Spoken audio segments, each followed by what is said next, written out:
Ibu Wulandari Santoso, seorang pengusaha wanita yang sukses luar biasa, adalah sosok yang sepanjang hidupnya dikenal tegas, percaya diri, dan penuh wibawa. Namun, wanita tangguh itu tiba-tiba membuat sebuah pengumuman yang mengejutkan. Di usianya yang ke-53, ia akan menikah dengan seorang pria muda berusia 28 tahun, seumuran dengan putra kandungnya sendiri. Sejak pernikahan itu, setiap malam dari kamar pengantin mereka, terdengar suara erangan tertahan yang penuh penderitaan. Suami saya berkata itu mungkin hanya suara ayah tiri kami yang sedang memijat punggung, dan menyuruh saya untuk tidak terlalu memikirkannya. Tetapi, insting kewanitaan dalam diri saya terus-menerus mengirimkan sinyal bahaya. Suatu malam, saya diam-diam mengintip melalui celah pintu kamar mereka. Pemandangan yang tersaji di dalamnya membuat sekujur tubuh saya membeku dan membuka tirai sebuah konspirasi keji yang bahkan tak pernah terlintas dalam imajinasi terliar saya. Selamat datang kembali, para sahabat setia kanal Senja Sejahtera. Untuk memahami kengerian yang harus saya lalui dan perjalanan saya seorang diri dalam membongkar kejahatan brutal yang tersembunyi di balik topeng cinta, kita harus kembali ke hari yang menentukan itu, hari yang mengubah segalanya. Nama saya Kirana Dewi, seorang arsitek berusia 28 tahun. Saya telah menikah dengan suami saya, Bima Nugraha, selama 3 tahun. Kehidupan kami bisa dibilang tenang dan memuaskan. Mas Bima adalah pria yang baik hati, meskipun sedikit peragu, tetapi ia tulus mencintai saya. Kami tinggal bersama ibu mertua saya, Ibu Wulandari Santoso, di sebuah rumah mewah yang megah di kawasan Pondok Indah, Jakarta. Ayah mertua saya telah lama meninggal dunia. Ibu Wulandari seorang diri membangun perusahaan peninggalan suaminya hingga menjadi salah satu konglomerat properti terkemuka di Indonesia. Karena itulah, beliau adalah wanita yang sangat kuat dan penuh determinasi, namun di sisi lain juga sangat arogan. Di matanya, semua hal harus berada di bawah kendalinya, termasuk kehidupan putra satu-satunya. Sejak hari pertama saya menjadi menantunya, saya selalu merasakan tekanan yang tak kasat mata. Ibu Wulandari tidak pernah memarahi saya secara langsung, tetapi tatapan matanya selalu menelanjangi dan menilai saya. Latar belakang keluarga saya yang biasa-biasa saja dan profesi saya sebagai arsitek yang menurutnya tidak seberapa, dianggap tidak sepadan dengan martabat keluarga Santoso. Namun, karena putranya, Bima, mencintai saya, beliau dengan berat hati merestui pernikahan kami. Di hari pernikahan, Ibu Wulandari hanya mengucapkan satu kalimat kepada saya, "Kalau sudah jadi menantu di rumah ini, kamu harus tahu diri." Saya berusaha sekuat tenaga untuk memenuhi tugas saya sebagai menantu. Saya menyeimbangkan antara pekerjaan dan urusan rumah tangga, sembari mencoba menyenangkan hati ibu mertua yang otoriter. Saya percaya, jika saya hanya diam dan mengerjakan bagian saya, hari-hari yang damai akan terus berlanjut. Namun, itu semua hanyalah ilusi saya. Guncangan pertama dan terbesar datang pada suatu akhir pekan, saat kami sekeluarga berkumpul di meja makan. Setelah hening sejenak, Ibu Wulandari perlahan meletakkan sendok dan garpunya, menatap saya dan Bima, lalu mengucapkan satu kalimat yang begitu mengejutkan hingga membuat peralatan makan di tangan saya terjatuh. Ibu akan menikah lagi. Ruang makan yang mewah itu seketika dilanda keheningan total. Saya dan Bima saling berpandangan, dengan ekspresi tak percaya atas apa yang baru saja kami dengar. Ibu bilang apa barusan? Tanya Bima tergagap, suaranya syarat dengan keterkejutan. Ibu bilang, "Ibu akan menikah," ulang Ibu Wulandari dengan suara yang anehnya begitu tenang. Seolah-olah beliau hanya memberitahukan rencana perjalanan dinas biasa. Dengan siapa? Bu? Sejak kapan ibu mengenalnya? Kenapa kami tidak tahu apa-apa? Cecar Bima. Ibu Wulandari menyesap segelas anggur, lalu mengangkat bibir merahnya dengan senyum puas. Namanya Arya Wirawan. Dia rekan bisnis baru ibu. Kami sudah saling mengenal beberapa waktu. Dia pria yang sangat baik, dewasa, dan sangat mencintai ibu. Arya Wirawan. Saya mengerutkan kening, mencoba mengingat-ingat. Nama itu terasa asing. Umurnya berapa, Bu? Tanya Bima. Mungkin, seperti saya, ia juga merasakan firasat buruk. Ibu Wulandari menatap putranya, matanya berkilau dengan kebanggaan yang tak bisa saya mengerti. Tahun ini usianya 28. Angka itu menyambar telinga saya, dan Bima seperti petir di siang bolong, seumuran dengan saya. Persis sama dengan usia putranya sendiri. Ibu sudah tidak waras? Bima kehilangan ketenangannya dan sontak berdiri. Dia seumuran dengan saya? Bu, bagaimana? Bagaimana bisa ibu menikah dengan orang seperti itu? Apa kata orang nanti? Ini aib bagi keluarga kita. Duduk, desis, Ibu Wulandari, suaranya rendah namun menusuk. Tatapan matanya setajam silet. Kamu pikir kamu, siapa mau mengajari ibu? Ibulah yang melahirkan dan membesarkanmu. Seluruh masa muda ibu korbankan untuk rumah dan perusahaan ini. Sekarang ibu ingin mencari sedikit kebahagiaan untuk diri sendiri. Apa itu pun tidak boleh. Siapa yang berani mencibir? Biarkan saja mereka bicara. Ibu tidak hidup untuk menyenangkan orang lain. Determinasi dan wibawa dalam suaranya melumpuhkan seluruh perlawanan Bima. Ia terduduk kembali di kursinya, wajahnya memerah padam, tetapi tak ada lagi sepatah kata pun yang keluar dari mulutnya. Saya duduk membeku di tempat. Seorang wanita berusia 53 tahun menikah dengan pemuda 28 tahun. Kisah ini terasa begitu tidak nyata dan absurd. Namun, melihat mata Ibu Wulandari yang berbinar-binar karena bahagia, saya tahu ini bukan lelucon. Pernikahan mereka digelar 2 minggu kemudian, mewah dan megah. Ibu Wulandari seolah ingin membuktikan kepada seluruh dunia bahwa di usianya yang ke-53, ia masih berhak untuk dicintai dan bahagia, serta bisa mendapatkan suami yang muda dan tampan. Arya Wirawan, dalam balutan setelan jasnya, memang terlihat sangat gagah dan berkelas. Ia tinggi, berwajah rupawan, tutur katanya lembut, dan senyum ramah selalu terpasang di bibirnya. Ia memperlakukan Ibu Wulandari dengan sangat mesra dan perhatian. Ia menuntunnya di setiap langkah, mengambilkan makanan untuknya, dan selalu menatapnya dengan pandangan penuh cinta. Melihat mereka, sebagian orang berdecak kagum, menyebutnya cinta sejati yang melampaui usia. Sebagian lainnya berbisik-bisik, menuduh pria muda itu hanya mengincar harta wanita kaya yang lebih tua. Sementara saya hanya merasakan kegelisahan yang tak terlukiskan. Saat menatap senyum Arya, saya tidak bisa merasakan ketulusan.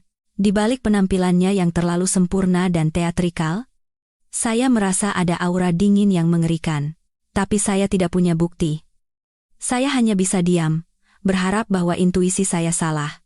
Apakah cinta membara antara ibu mertua saya dan ayah tiri yang seumuran dengannya ini semurni kelihatannya? Ataukah di baliknya tersembunyi sebuah konspirasi besar yang tak seorang pun dapat menduganya? Jika cerita ini mulai membuat Anda penasaran, silakan tekan tombol suka untuk memberi saya semangat. Tinggalkan pemikiran Anda di kolom komentar. Dan yang terpenting, pastikan Anda menekan tombol subscribe dan lonceng notifikasi, agar Anda menjadi saksi pertama saat tabir misteri ini perlahan tersingkap di episode berikutnya. Setelah pesta pernikahan yang glamor, Arya Wirawan secara resmi pindah ke rumah kami. Ia memulai hidup baru sebagai suami ibu mertua saya, dan ayah tiri bagi saya dan Bima. Kehadirannya benar-benar merombak seluruh tatanan di rumah. Rumah yang tadinya terasa luas, entah kenapa menjadi sesak. Kini, semua percakapan dan aktivitas di rumah seolah berpusat pada satu sosok, Arya. Dan harus saya akui, ia memainkan perannya sebagai suami muda yang sempurna tanpa celah. Ia memperlakukan istrinya yang 25 tahun lebih tua dengan begitu mesra dan penuh perhatian, sampai-sampai saya yang melihatnya pun merasa iri. Setiap pagi, ia bangun lebih awal untuk menyeduhkan jamu kunyit asam hangat dan membawanya ke sisi tempat tidur Ibu Wulandari. Ia memilihkan pakaian untuk istrinya setiap hari, mulai dari setelan kerja yang elegan hingga gaun malam yang mewah untuk pesta. Ia tahu segalanya tentang Ibu Wulandari, makanan favoritnya, parfum yang biasa ia pakai, hingga kebiasaannya membaca koran di pagi hari.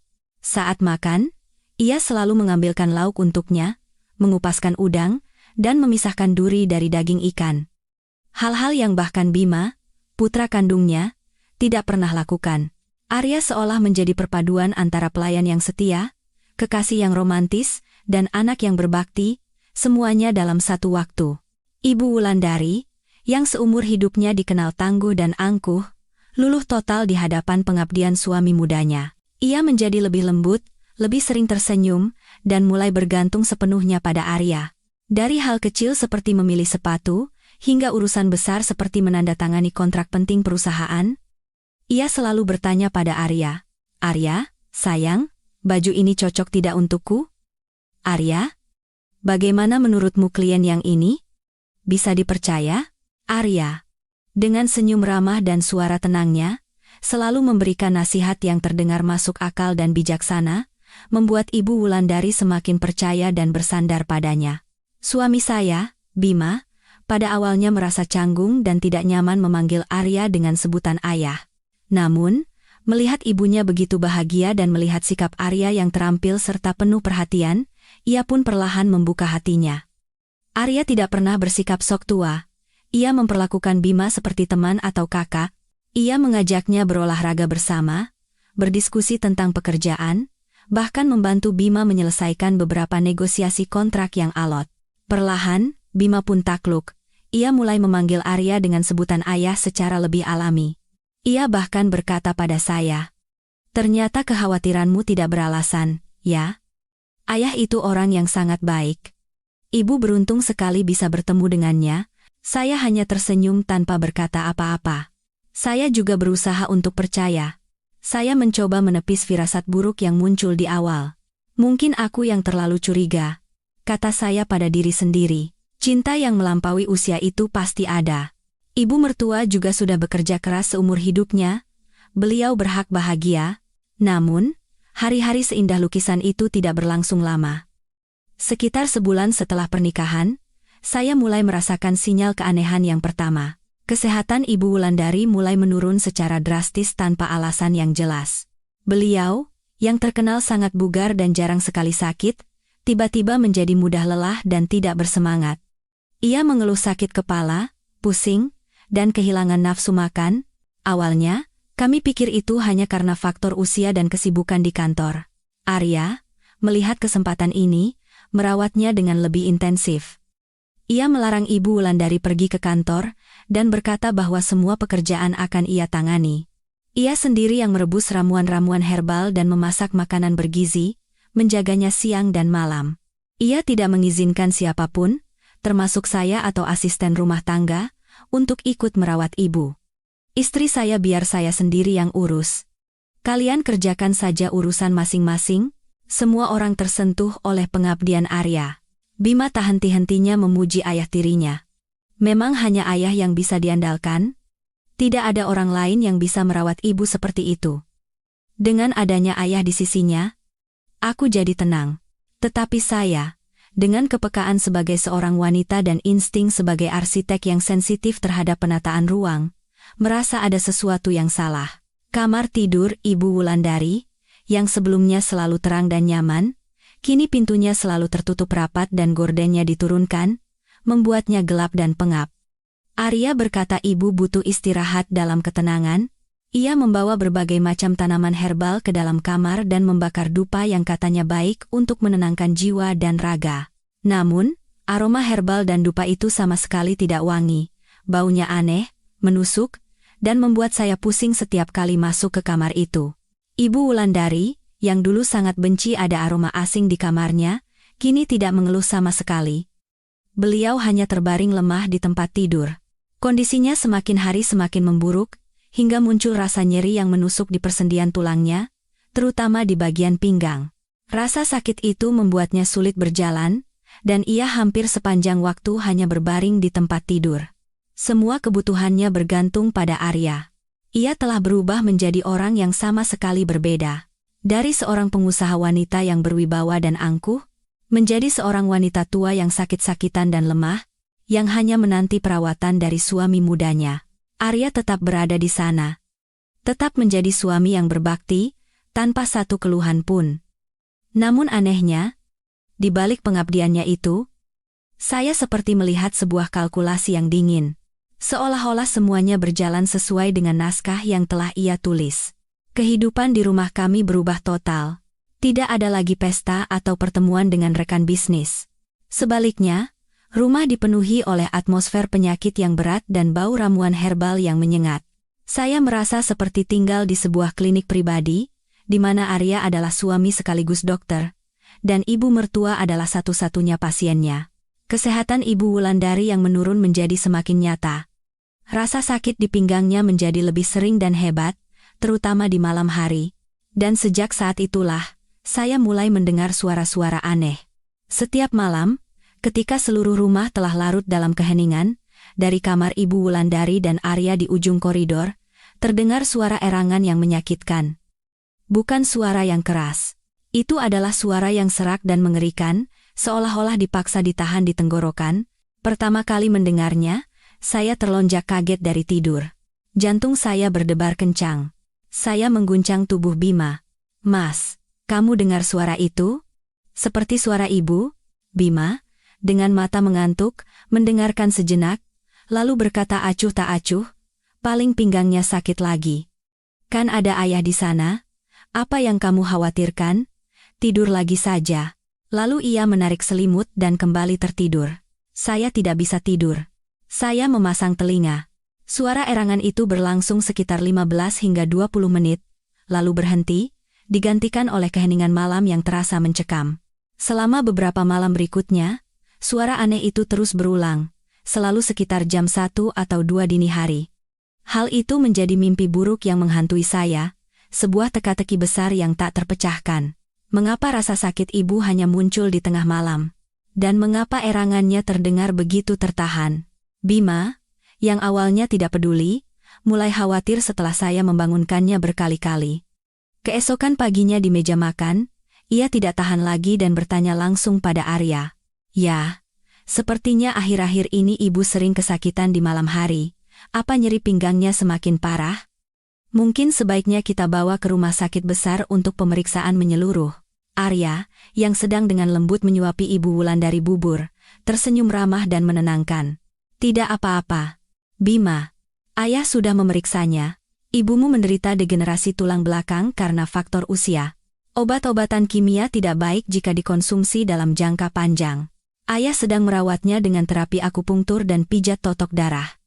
Beberapa hari ini memang prosesnya membuka meridian yang tersumbat, jadi pasti akan terasa sedikit sakit. Setelah fase ini lewat, kondisinya akan segera membaik. Lihat saja, wajahnya sudah lebih segar sekarang, kan?" Penjelasannya begitu lancar dan terdengar meyakinkan, tanpa celah sedikit pun. Ibu Wulandari yang duduk di sebelahnya mengangguk dan menimpali. "Iya, nak, berkat ayah tirimu ini, badan ibu terasa jauh lebih ringan. Ramuannya sangat manjur. Hanya sedikit pegal saat dipijat. Jangan khawatir." Penjelasan mereka terdengar sangat logis. Pijat, akupunktur, meridian semua adalah metode pengobatan yang lazim dalam pengobatan tradisional. Namun anehnya, saya tidak bisa menyingkirkan rasa cemas ini. Insting kewanitaan saya, kepekaan saya sebagai arsitek terhadap detail-detail kecil, terus memperingatkan saya, ada yang salah. Penjelasan Arya terlalu sempurna, terlalu mulus. Dan saat ia berbicara, matanya memang tetap ramah, tetapi di kedalamannya, saya melihat sebersit kilatan dingin, kilatan yang sama yang pernah saya lihat sekilas di hari pernikahan mereka. Saya ingin mengatakan sesuatu, ingin menyarankan agar diperiksa oleh dokter yang terpercaya, tetapi Bima sudah sepenuhnya percaya pada Arya. "Oh, begitu ya. Syukurlah ada ayah. Pengetahuan ayah luas sekali. Kalau begitu aku tenang," ia mengatakannya dengan ekspresi tulus berterima kasih. Ibu Wulandari menatap Arya dengan pandangan memuja, seolah Arya adalah seorang dewa penyembuh. Sekali lagi, di mata mereka, saya hanyalah orang yang terlalu banyak curiga dan khawatir tanpa alasan. Tetapi saya sama sekali tidak bisa tenang. Erangan aneh di tengah malam itu terus berlanjut, teratur seperti jarum jam. Itu bagaikan racun yang perlahan menggerogoti kedamaian batin saya, dan kecurigaan saya berubah menjadi rasa penasaran yang tak tertahankan. Saya harus tahu. Saya harus melihatnya dengan mata kepala saya sendiri. Terapi pijat dan akupunktur macam apa yang sebenarnya dilakukan Arya pada ibu mertua saya? Malam itu adalah saat di mana tirai beludru kemunafikan terkoyak sepenuhnya, dan kebenaran yang mengerikan dan telanjang di baliknya akhirnya terungkap. Erangan tertahan Ibu Wulandari kembali terdengar, teratur seperti lonceng kematian yang memecah keheningan malam. Kali ini, Saya tidak membangunkan Bima. Saya tahu itu sia-sia. Ia hanya akan menganggap saya paranoid. Tidak. Kali ini, saya harus mencari jawabannya sendiri. Saya diam-diam turun dari tempat tidur, tanpa suara. Jantung saya berdebar seperti genderang, dan rasanya dentumannya menggema di ruangan yang sunyi. Saya menjejakkan kaki telanjang di lantai marmer yang dingin, berusaha tidak menimbulkan suara. Langkah demi langkah, saya menahan napas. Lorong rumah yang panjang dan gelap terasa mencekam. Hanya cahaya bulan samar yang masuk dari jendela besar di ujung koridor, menciptakan bayangan-bayangan aneh dan bengkok di dinding. Saya merasa seperti tokoh utama dalam film horor, tidak tahu apa yang menanti di depan. Saya menuju kamar Ibu Wulandari dan Arya. Kamar itu terletak di ujung koridor, terpisah dari kamar lainnya. Semakin dekat, suara erangan itu semakin jelas. Itu bukan suara orang yang sedang menikmati pijatan relaksasi. Itu adalah suara penderitaan. Suara kesakitan yang berusaha disembunyikan mati-matian, tetapi tetap lolos dari tenggorokan. Jantung saya berdebar semakin kencang. Saya berhenti di depan pintu kayu jati yang berat. Sebelumnya saya hanya berani mendengarkan dari jauh, tetapi malam ini, rasa penasaran yang menggila mengalahkan semua rasa takut. Saya harus tahu. Saya harus melihat dengan mata kepala sendiri apa yang dilakukan Arya pada ibu mertua saya. Pintunya tidak tertutup rapat, ada celah yang sangat kecil. Mungkin mereka lupa, atau mungkin mereka terlalu percaya diri tidak akan ada yang berani mendekat ke sana di tengah malam.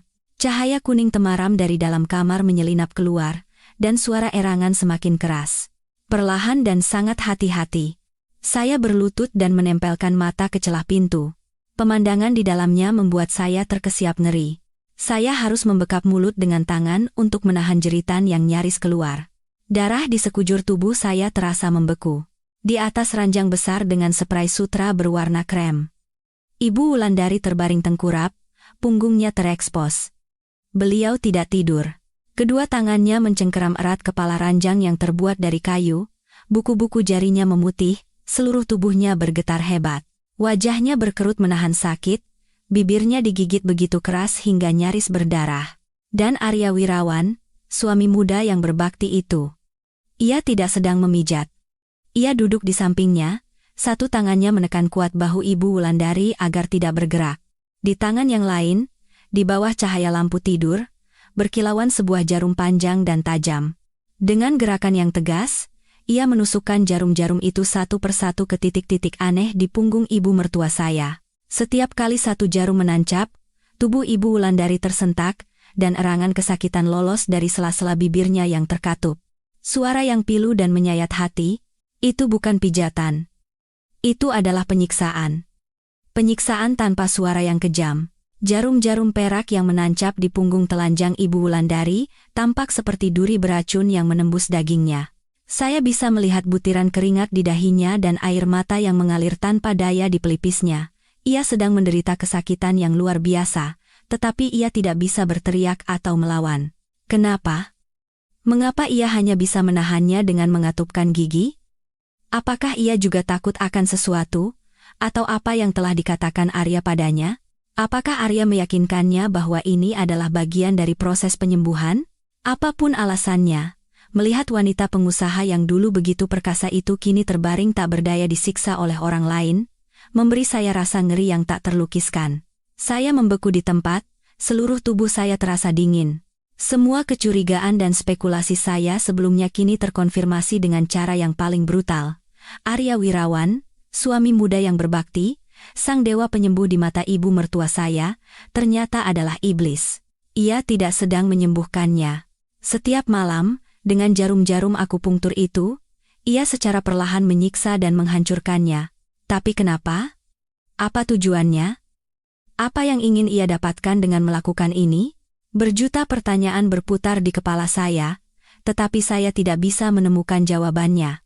Yang saya tahu, saya baru saja tanpa sengaja menemukan sebuah rahasia mengerikan, sebuah konspirasi licik dan kejam yang tak pernah saya bayangkan.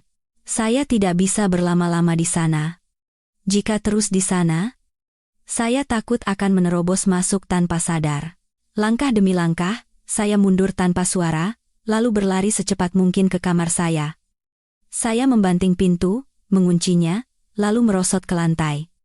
Seluruh tubuh saya gemetar hebat. Pemandangan tadi tidak mau hilang dari benak saya. Kini saya tahu.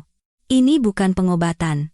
Ini adalah sebuah rencana pembunuhan yang rapi, bertahap, dan tidak meninggalkan jejak. Arya Wirawan. Ia sedang mencoba membunuh ibu mertua saya. Malam itu saya tidak tidur sama sekali. Pemandangan mengerikan yang saya lihat dari celah pintu terus berputar di kepala saya seperti film gerakan lambat. Jarum-jarum perak dingin yang menancap di punggung Ibu Wulandari, wajahnya yang berkerut menahan sakit, dan tatapan mata Arya yang dingin dan tanpa emosi. Semuanya menjadi mimpi buruk yang terus menghantui saya bahkan setelah terjaga. Keesokan paginya, saya turun ke bawah dengan mata sembab dan hati yang berat. Saya berusaha bersikap normal, tetapi tangan saya terus gemetar. Di meja makan, saya tidak sanggup menatap wajah Arya. Setiap kali melihat senyumnya yang ramah dan munafik, melihatnya dengan mesra mengambilkan makanan untuk Ibu Wulandari, saya merasa mual. Kirana, wajahmu pucat sekali. Semalam tidak bisa tidur? Tanya Ibu Wulandari. Suaranya terdengar lebih lemah dari biasanya. Tetapi anehnya, rona wajahnya justru terlihat sedikit lebih baik. Mungkin itu efek dari obat perangsang yang diberikan Arya, pikir saya. Iya. Bu, sedikit. Jawab saya pelan, menghindari tatapannya. Wanita itu kalau terlalu banyak pikiran tidak baik untuk tubuh, kata Arya. Berpura-pura khawatir. Dengan suara yang tetap tenang.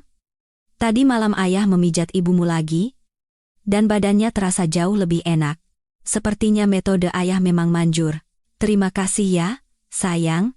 Ibu Wulandari menatap Arya dengan mata penuh rasa terima kasih dan kebanggaan. Mendengar itu, saya menelan ludah pahit. Ibu mertua saya sedang memuji orang yang menyiksanya setiap malam. Ia menganggap musuh sebagai penyelamat. Kepercayaan butanya terasa begitu menyedihkan sekaligus membuat saya geram. Saya tahu saya tidak bisa mengatakan kebenarannya sekarang. Jika saya bicara, tidak akan ada yang percaya. Bima akan menyebut saya berhalusinasi. Ibu Wulandari akan berpikir saya cemburu, dan mencoba memfitnah suami baiknya, dan Arya. Ia akan berkelit dengan 1001 alasan, dan membuat saya terlihat seperti wanita jahat yang memfitnah orang tak bersalah. Tidak.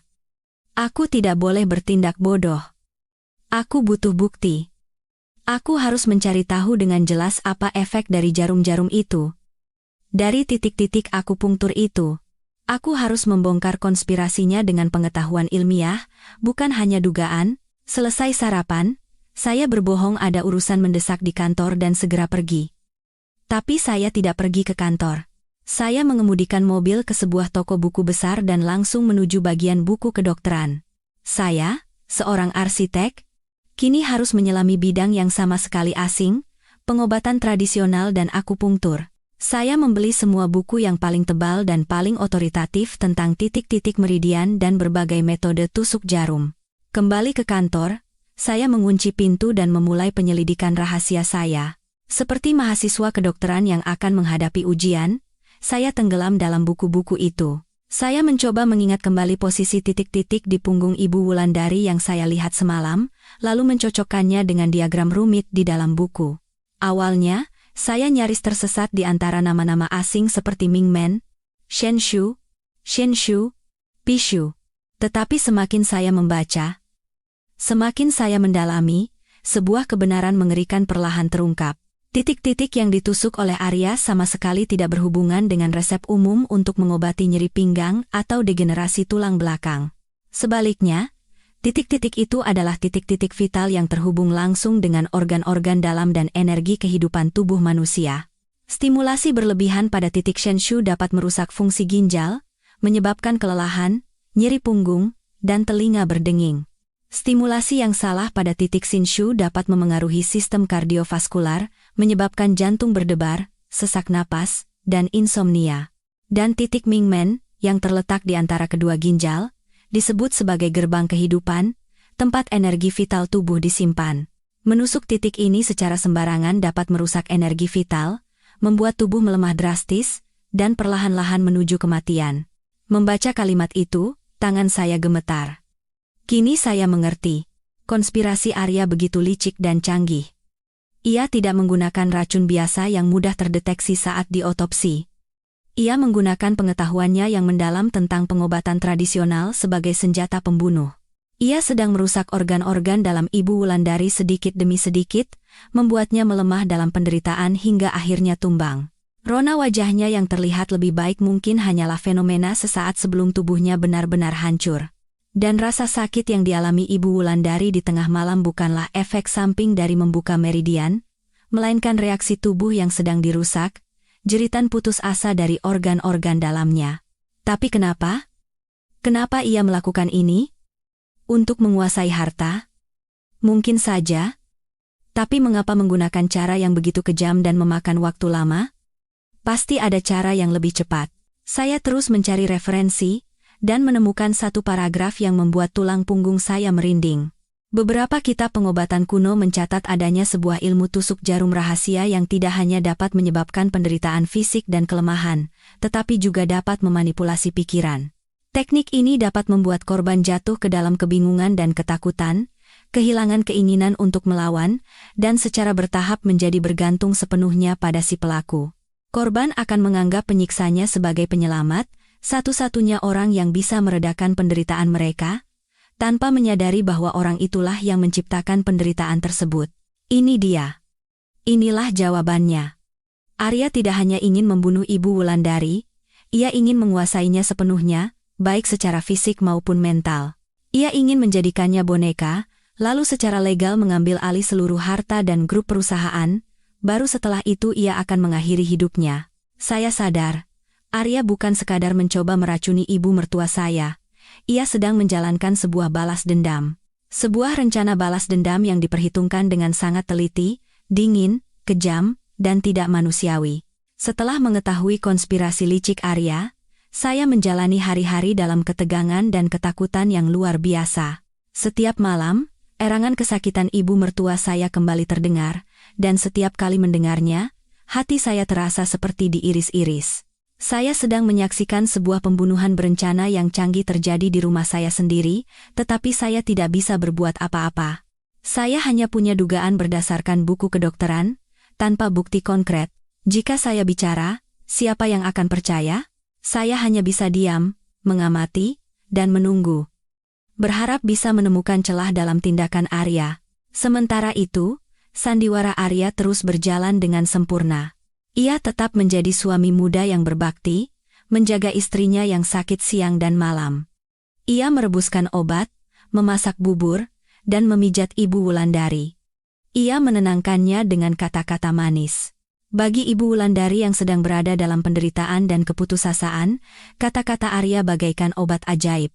Ia semakin percaya dan bergantung sepenuhnya pada Arya, menganggapnya sebagai penyelamat dan satu-satunya orang yang benar-benar mencintai dan mengkhawatirkannya. Dan seperti yang saya baca di buku, kesehatan Ibu Wulandari terus memburuk. Jarum-jarum Arya bagaikan tentakel gurita yang perlahan menyedot energi kehidupannya. Ia tidak hanya menderita nyeri tulang, tetapi juga mulai menunjukkan gejala kelemahan sistemik. Tidak nafsu makan, tidak bisa tidur nyenyak, sering berdebar-debar dan sesak napas.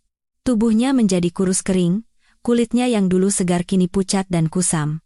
Ia bahkan tidak punya tenaga lagi untuk duduk, dan hanya bisa terbaring di tempat tidur. Pengusaha wanita yang dulu perkasa itu kini hanya bayangan yang rapuh. Dan ketika mangsanya sudah benar-benar lemah dan tak berdaya, sang pemburu mulai melancarkan serangan pamungkasnya. Ketika kondisi Ibu Wulandari sudah benar-benar tidak normal, Arya dengan kata-kata manisnya membujuknya untuk membuat surat wasiat. Ia memainkan perannya dengan begitu sempurna, berakting seolah-olah ia adalah suami yang tidak peduli pada harta dan hanya berbakti pada keluarga. Ia menusuk tepat di titik terlemah Ibu Wulandari saat itu. Kesepian, ketakutan, dan kerinduan akan sandaran. Ibu Wulandari menatap Arya sambil menangis.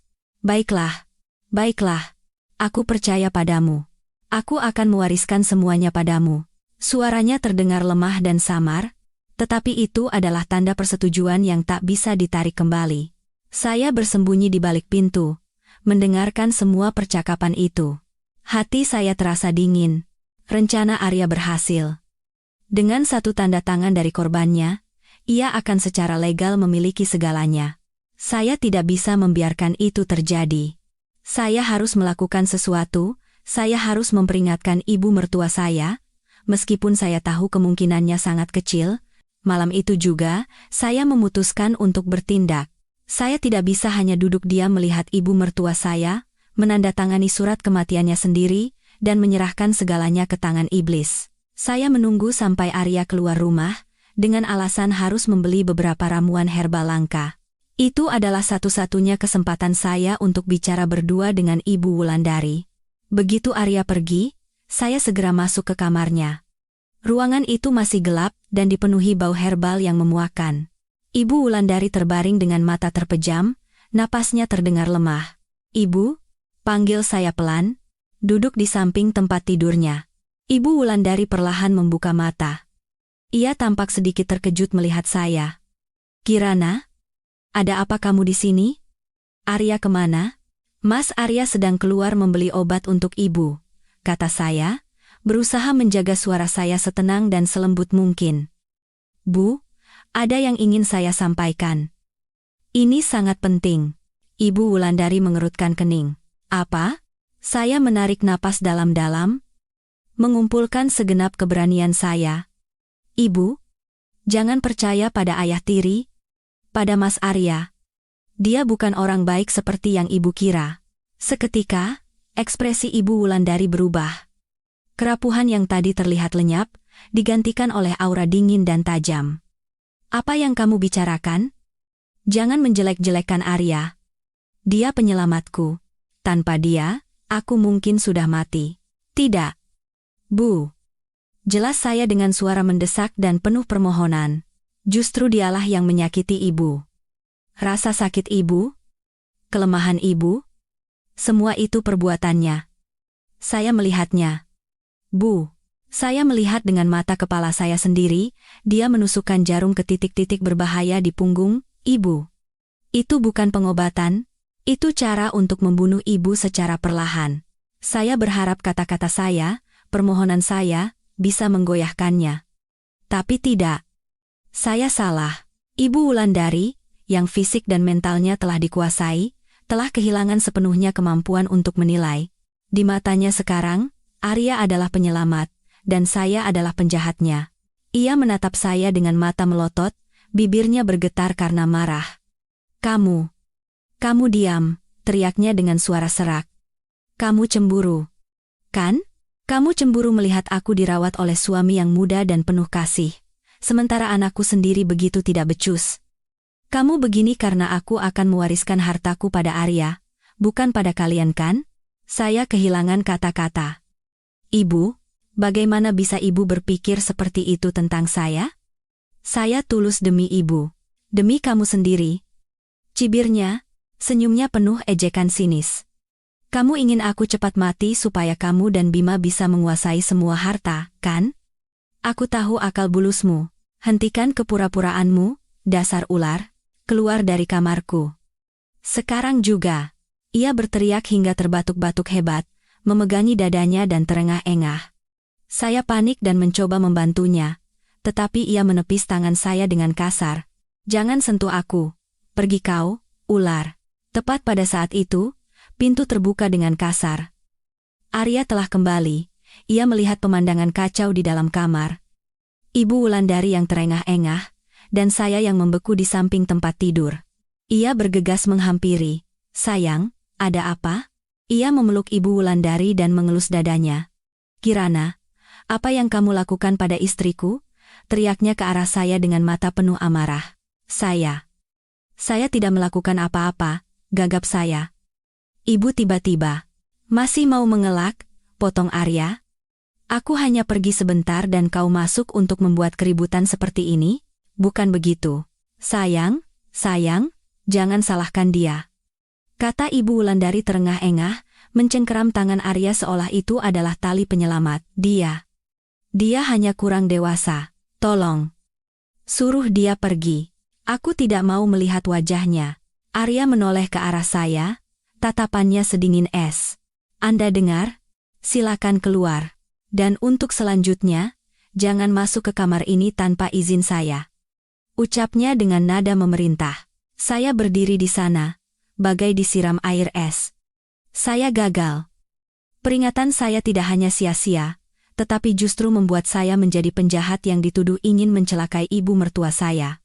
Saya berjalan keluar kamar dengan gontai. Di belakang saya, terdengar suara Arya yang menenangkan Ibu Wulandari dengan lembut. Sudah, sayang, tidak apa-apa. Sekarang tidak akan ada lagi yang membuatmu marah. Saya kembali ke kamar seperti orang linglung. Saya benar-benar tidak berdaya, tidak ada yang mempercayai saya. Usaha saya sia-sia. Saya terduduk di tempat tidur, membenamkan wajah di kedua telapak tangan. Apa yang harus kulakukan sekarang? Apa aku harus diam saja melihat rencana Arya berjalan mulus? Membiarkan ibu mertuaku mati dalam tipu daya dan penderitaan? Tidak. Aku tidak boleh menyerah. Masih ada satu orang lagi. Harapan terakhirku. Suamiku? Bima. Dia putra kandung Ibu Wulandari. Kata-katanya pasti akan lebih didengar daripada kata-kataku.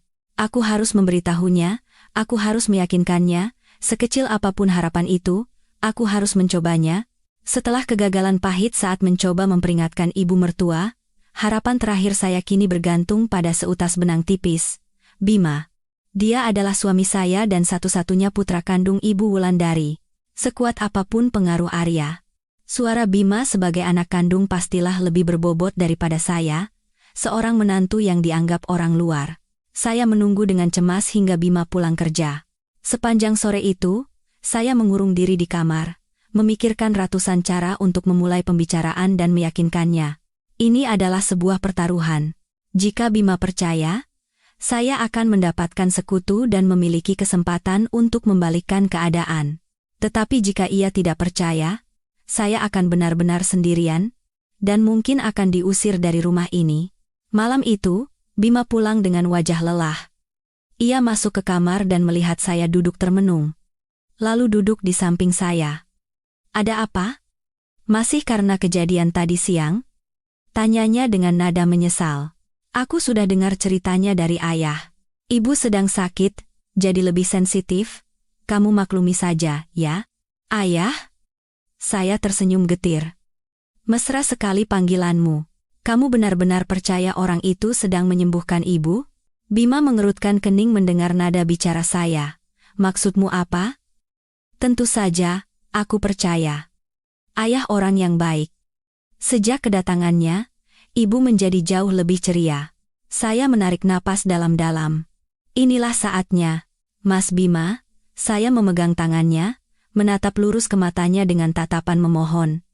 Tolong dengarkan aku baik-baik. Apa yang akan aku katakan mungkin terdengar sulit dipercaya dan tidak masuk akal.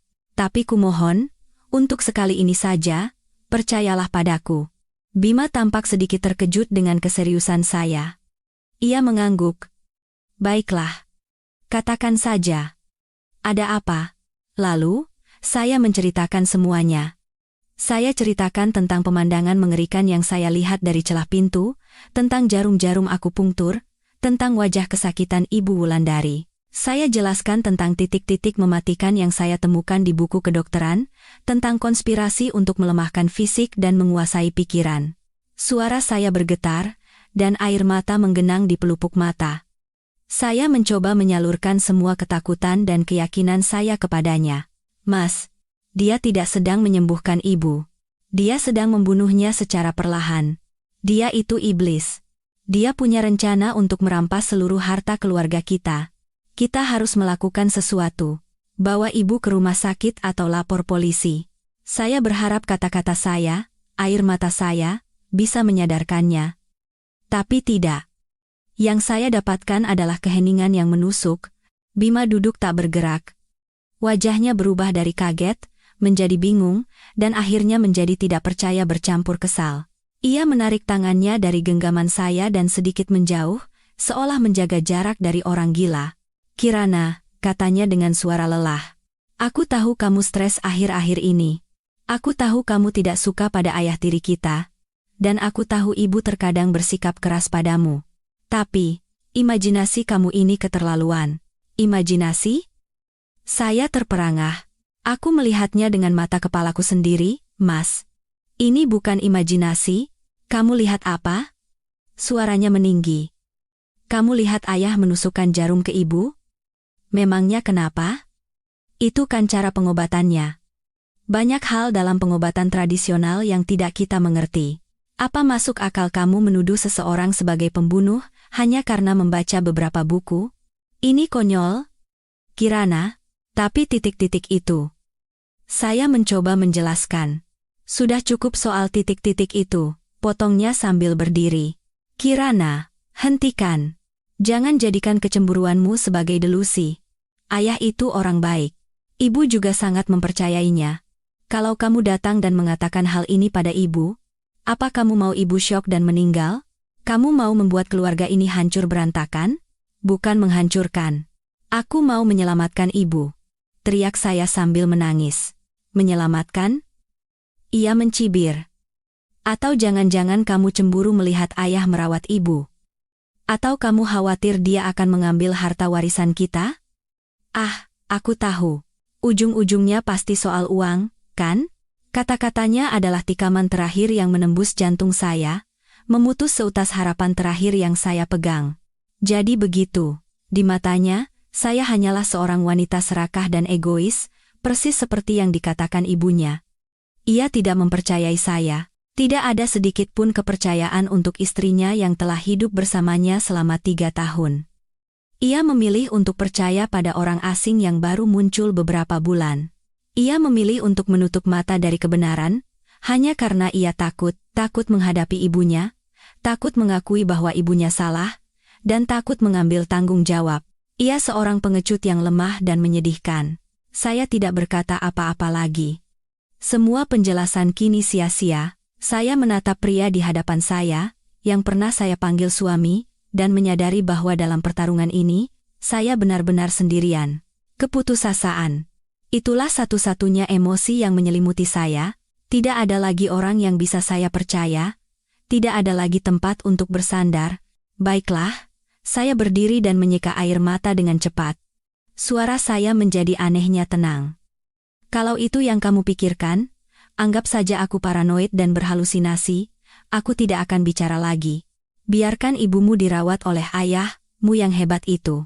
Setelah mengatakan itu, saya berjalan keluar kamar, meninggalkan Bima sendirian, yang tampak bingung dan mungkin sedikit merasa bersalah. Saya tahu, sekarang saya tidak bisa mengandalkan siapapun. Saya harus bertindak sendiri, mencari bukti sendiri, dan membongkar kedok asli Arya Wirawan sendiri. Meskipun harus mengambil risiko dan membayar mahal, saya tidak akan mundur. Ketidakpedulian dan kelemahan Bima memang menyiramkan air dingin pada keputusasaan saya, tetapi di saat yang sama, itu menyalakan api di dalam diri saya. Api determinasi. Saya sadar, dalam pertarungan ini, saya tidak bisa mengandalkan siapapun kecuali diri saya sendiri. Jika saya tidak menyelamatkan diri dan membongkar kebenaran, bukan hanya ibu mertua saya yang akan mati dalam penderitaan, tetapi seluruh keluarga ini dan semua yang ditinggalkan ayah mertua akan jatuh ke tangan iblis. Saya tidak bisa membiarkan itu terjadi. Saya tidak lagi bergerak karena rasa sayang pada Ibu Wulandari lagi pula, beliau selalu meremehkan saya. Saya bergerak demi keadilan, demi nurani saya, dan demi keselamatan saya sendiri. Karena setelah menyingkirkan Ibu Wulandari, target Arya selanjutnya pastilah saya dan Bima. Saya memulai penyelidikan rahasia saya dengan hati-hati dan sistematis. Saya, seorang arsitek, kini harus berperan sebagai detektif. Saya tahu saya tidak bisa melakukannya sendirian. Saya butuh bantuan profesional. Saya menghubungi sebuah kantor detektif swasta dengan reputasi baik yang saya temukan di internet. Bertemu langsung terlalu berisiko. Semua komunikasi dilakukan melalui email dan telepon terenkripsi. Saya memberikan semua informasi yang saya miliki tentang Arya Wirawan, foto, nama, dan semua kecurigaan saya. Permintaan saya hanya satu, selidiki semua tentang pria ini, masa lalunya, hubungan sosialnya, kondisi finansialnya. Tidak ada detail yang terlalu kecil. Biayanya tidak sedikit, tetapi saya tidak ragu. Saya mempertaruhkan semua tabungan pribadi yang saya kumpulkan tanpa sepengetahuan Bima. Sambil menunggu informasi dari detektif, saya juga bergerak sendiri. Saya mulai mengamati setiap gerak-gerik Arya. Saya menemukan bahwa selain merawat Ibu Wulandari di rumah, ia punya aktivitas lain. Hampir setiap sore, ia akan pergi sendirian. Kepada kami, ia bilang akan membeli obat atau menemui seorang sinses, tabib Tionghoa, ahli untuk berkonsultasi tentang penyakit ibu. Tetapi ia selalu pergi sendiri dan untuk waktu yang sangat lama, biasanya baru kembali setelah 2 atau 3 jam. Bima dan Ibu Wulandari malah semakin terharu dengan pengabdiannya, tapi tidak dengan saya. Insting saya mengatakan ada yang mencurigakan dengan kepergiannya itu. Saya memutuskan untuk membuntutinya, tetapi tidak secara langsung karena risikonya terlalu besar. Saya meminta pihak detektif untuk membuntutinya saat ia pergi dengan alasan membeli obat. Beberapa hari kemudian, laporan pertama dari mereka datang. Laporan yang sangat mengejutkan dan membingungkan saya. Arya Wirawan tidak pergi ke apotek atau klinik Sinse. Sebaliknya, ia mengemudikan mobilnya ke sebuah daerah pinggiran kota yang sepi. Dan tujuannya adalah sebuah pemakaman. Pemakaman kecil, tua, dan jarang dikunjungi. Di sana, ia berdiri diam selama hampir 1 jam di depan sebuah makam. Makam itu hanyalah sebuah gundukan tanah sederhana, tanpa nisan, tanpa nama. Di atasnya hanya ada seikat bunga krisan putih yang sudah sedikit layu. Kenapa? Kenapa Arya mengunjungi sebuah makam tanpa nama? Siapa yang beristirahat di bawah gundukan tanah itu? Apa hubungannya dengan Arya? Misteri ini semakin memicu rasa penasaran saya. Saya meminta para detektif untuk mencari tahu identitas orang yang dimakamkan di sana, apapun caranya. Bukan pekerjaan mudah. Karena itu adalah makam tanpa nama, tidak ada informasi di buku catatan pengelola pemakaman. Mereka menghabiskan beberapa hari bertanya kepada penduduk sekitar dan pensiunan juru kunci makam, hingga akhirnya mereka menemukan kepingan pertama dari masa lalu yang kelam itu. Orang yang dimakamkan di sana adalah seorang wanita bernama Lestari. Ia meninggal karena sakit hampir 20 tahun yang lalu. Ia bukan penduduk asli daerah itu, datang dari tempat lain dan hidup sebatang kara tanpa sanak saudara. Dan fakta yang paling penting, fakta yang membuat jantung saya nyaris berhenti saat mendengarnya dari laporan detektif adalah bahwa semasa hidupnya, Ibu Lestari sering dikunjungi oleh seorang pria kaya. Pria yang mengendarai mobil sedan mewah itu tak lain dan tak bukan adalah almarhum ayah mertua saya, Bapak Santoso. Hawa dingin menjalari tulang punggung saya. Lestari, Arya Wirawan. Mereka punya nama belakang yang bisa jadi berhubungan. Wirawan adalah nama yang diambil dari nama ibunya, Lestari Wirawan. Mungkinkah ini sebuah kebetulan yang mengerikan? Bahwa Bapak Santoso, ayah mertua saya, yang di mata semua orang adalah pengusaha sukses, suami dan ayah teladan, ternyata memiliki wanita simpanan yang meninggal dalam kemiskinan dan penyakit. Saya merasa berada di ambang penemuan sebuah rahasia mengerikan keluarga Santoso, rahasia yang telah terkubur selama puluhan tahun. Tapi apa hubungannya ini dengan rencana balas dendam Arya? Mungkinkah? Saya tidak berani melanjutkan pemikiran saya. Saya meminta para detektif untuk menggali lebih dalam, menyelidiki lebih lanjut tentang hubungan antara Ibu Lestari dan Bapak Santoso, dan yang terpenting, memastikan apakah Arya Wirawan benar-benar putra mereka. Saya tahu. Saya sedang memasuki wilayah berbahaya, wilayah gelap masa lalu yang tak seorang pun ingin menyentuhnya. Tapi saya tidak bisa berhenti. Kepingan teka-teki ini terlalu penting. Mungkin inilah kunci untuk membuka seluruh konspirasi Arya. Mungkin inilah alasan dibalik semua kekejaman dan kebenciannya. Saya harus tahu kebenarannya, betapapun mengerikannya kebenaran itu. Kepingan informasi tentang hubungan rahasia antara wanita bernama Lestari dan ayah mertua saya membuka sebuah arah penyelidikan yang baru, kelam, dan berbahaya. Hipotesis gila bahwa Arya Wirawan adalah putra di luar nikah Bapak Santoso terus berputar di kepala saya, menanamkan rasa takut sekaligus dorongan untuk menemukan kebenaran apapun risikonya. Jika itu benar, maka semua yang terjadi di rumah ini bukanlah sekadar konspirasi perampasan harta, ini adalah sebuah opera balas dendam. Balas dendam yang direncanakan dengan sangat rapi dan tersembunyi. Saya meminta para detektif untuk mengerahkan semua sumber daya mereka untuk mengkonfirmasi hipotesis ini. Bukan pekerjaan mudah. 20 tahun adalah waktu yang sangat lama, cukup untuk menghapus banyak jejak. Orang-orang yang tahu kejadian masa lalu mungkin sudah pindah atau meninggal. Semua terasa seperti menemui jalan buntu. Namun, Di saat itulah saya menemukan secercah cahaya dari tempat yang sama sekali tidak terduga. Saat para detektif mengalami kesulitan, sayalah yang justru menemukan petunjuk penting. Saya teringat akan ruang kerja almarhum ayah mertua saya. Setelah beliau meninggal, ruangan itu hampir tidak pernah dimasuki siapapun. Di sana tersimpan banyak dokumen dan buku-buku catatan lama dari awal perusahaan berdiri. Tiba-tiba sebuah ide terlintas. Mungkinkah di antara tumpukan dokumen usang itu, ada sesuatu yang berkaitan dengan wanita bernama Lestari? Saya berkata pada Bima dan Ibu Wulandari bahwa saya ingin merapikan ruang kerja almarhum ayah dan mengubahnya menjadi perpustakaan keluarga. Mereka setuju tanpa curiga sedikit pun. Selama akhir pekan, saya mengurung diri di ruangan masa lalu yang berdebu itu. Bau kertas tua dan jamur menusuk hidung. Saya membongkar setiap buku catatan, setiap bundel dokumen. Sebagian besar hanyalah kontrak dan angka-angka yang kaku. Tetapi ketika saya membuka sebuah kotak besi tua yang tersimpan di bagian paling dalam laci meja, jantung saya mulai berdebar kencang. Di dalamnya bukan dokumen perusahaan, melainkan barang-barang pribadi Bapak Santoso. Beberapa foto usang, surat-surat, dan sebuah buku harian kecil dengan sampul kulit yang sudah lapuk. Dengan tangan gemetar, saya membuka buku harian itu. Tulisan tangan Bapak Santoso yang tegas dan berwibawa muncul di hadapan saya. Saya membalik halaman-halaman yang bertanggal sekitar 20 tahun yang lalu. Dan akhirnya, saya menemukannya. Hari ini aku bertemu Lestari lagi. Dia masih sama.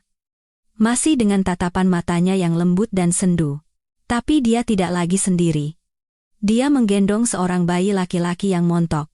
Dia bilang, "Anak itu putraku. Namanya Arya Wirawan." Dia memberikan marganya sendiri untuk anak itu. Aku tahu dia membenciku. Aku tahu aku tak bisa memberikan apa-apa untuknya, tak bisa berada di sisinya. Aku hanya bisa melihat mereka dari jauh. Aku merasa seperti seorang pengecut, seorang ayah yang mengerikan. Setiap baris di buku harian itu bagai hantaman palu di kepala saya. Itu benar, Arya Wirawan adalah putra Bapak Santoso.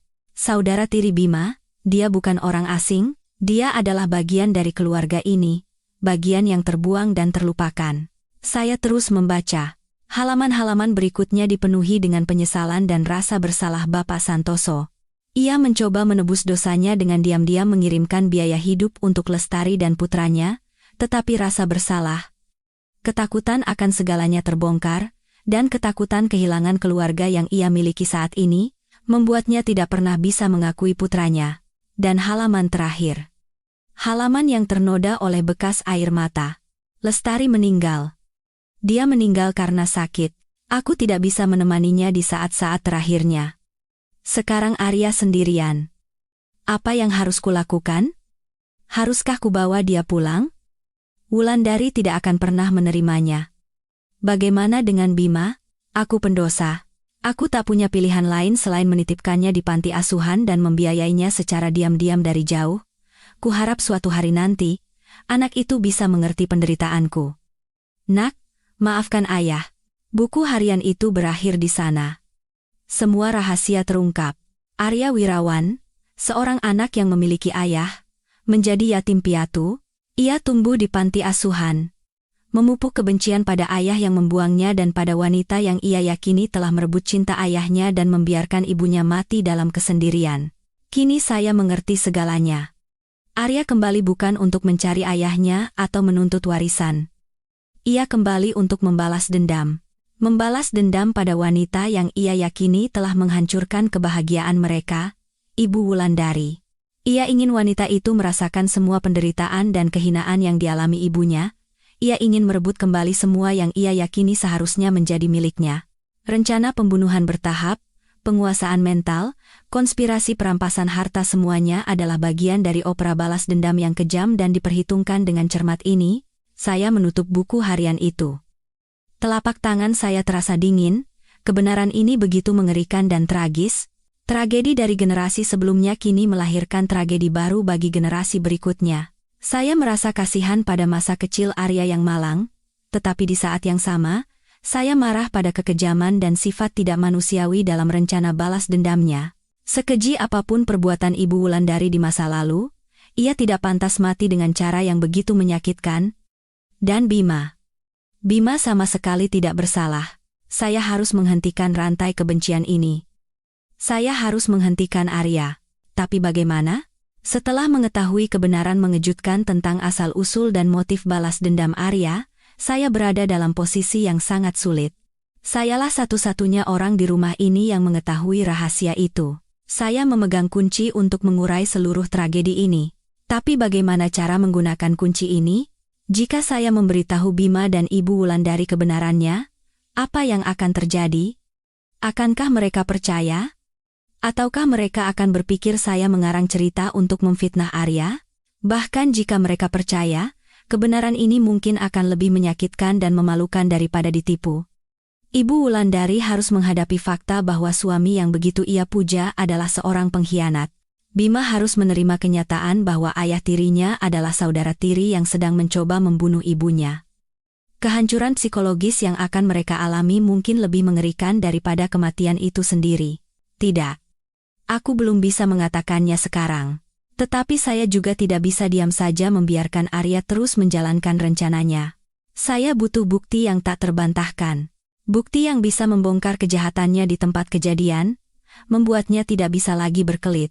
Bukti yang akan membuat Bima dan Ibu Wulandari tersadar dan melihat kebenaran dengan mata kepala mereka sendiri. Dan saya tahu apa bukti itu. Aksi Arya sendiri, akupunktur di tengah malam, dan mungkin hal-hal lain yang belum saya ketahui. Saya harus merekam semuanya.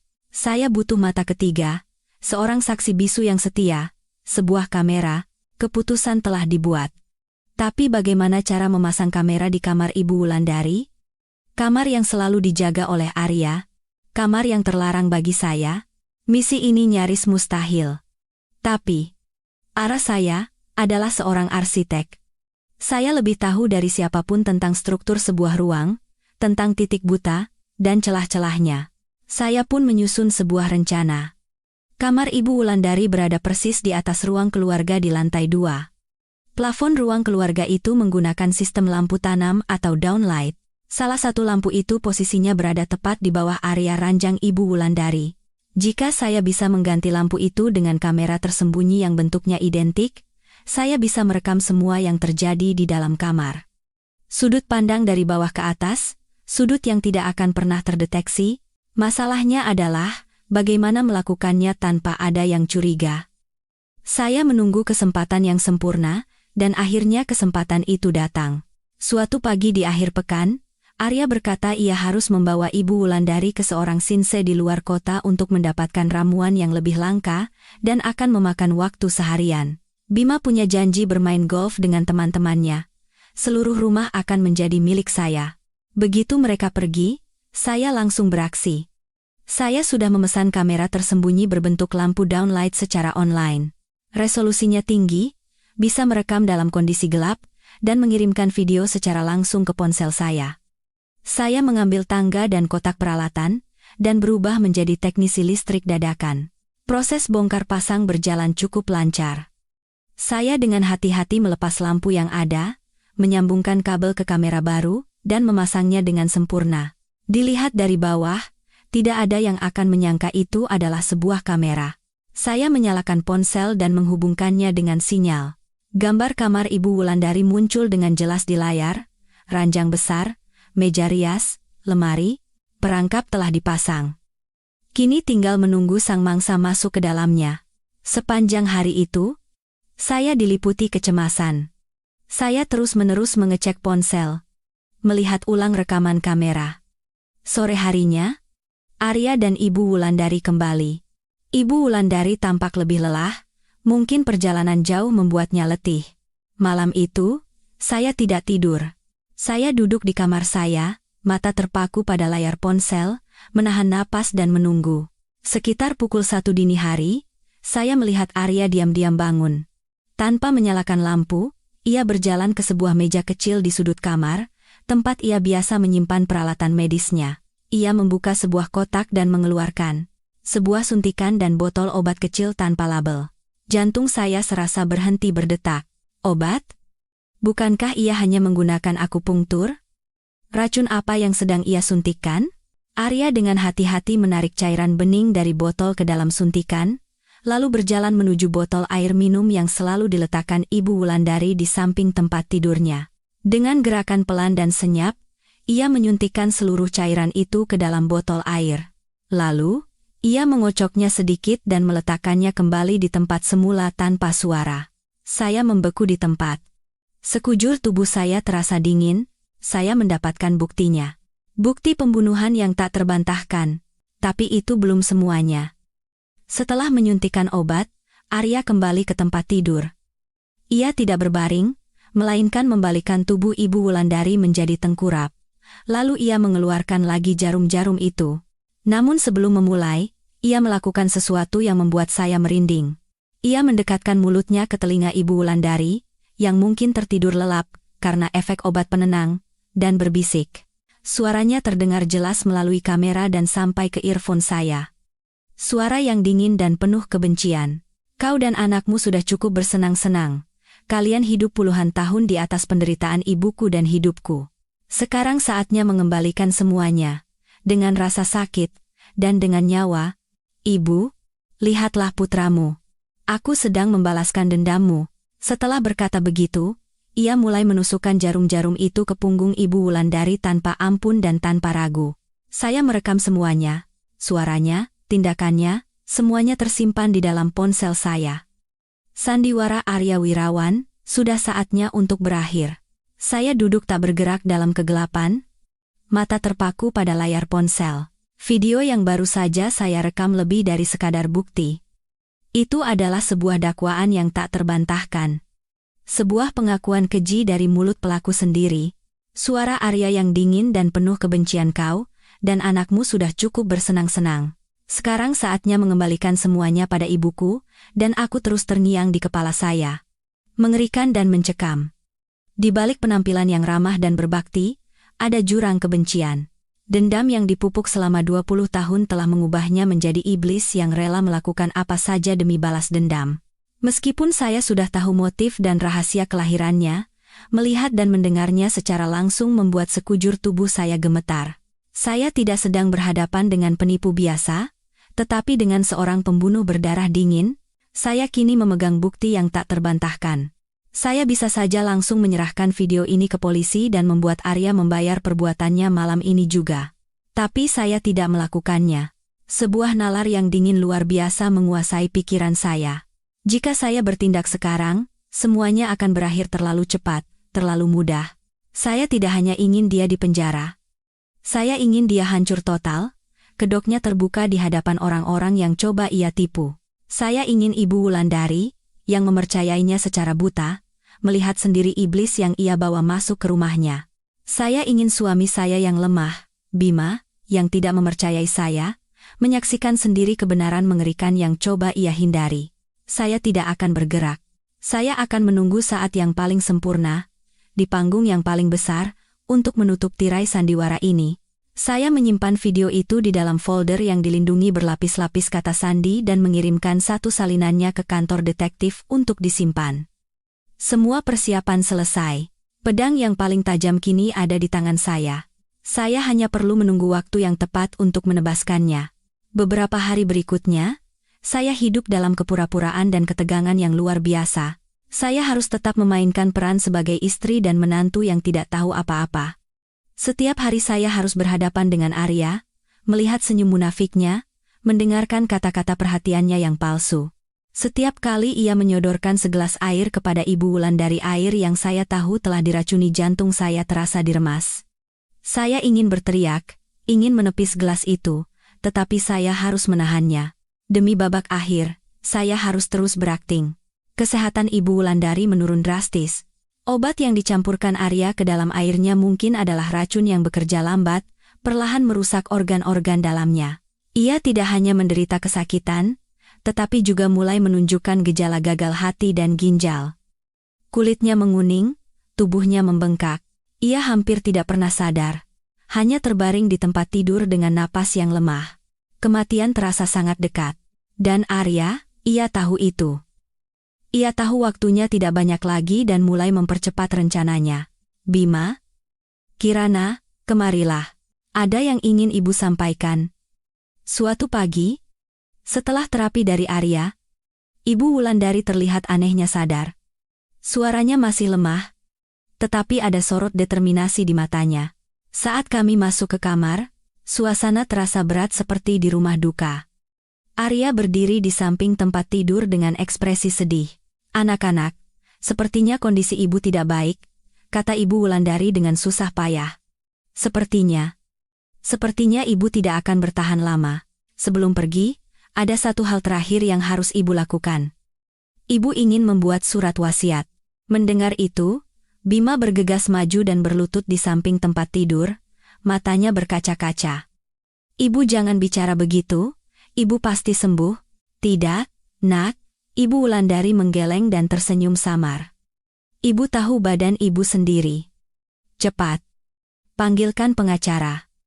Semuanya harus dibuat jelas, supaya nanti kalian tidak bertengkar. Saya berdiri di tempat, merasakan jantung saya berdebar. Inilah saatnya.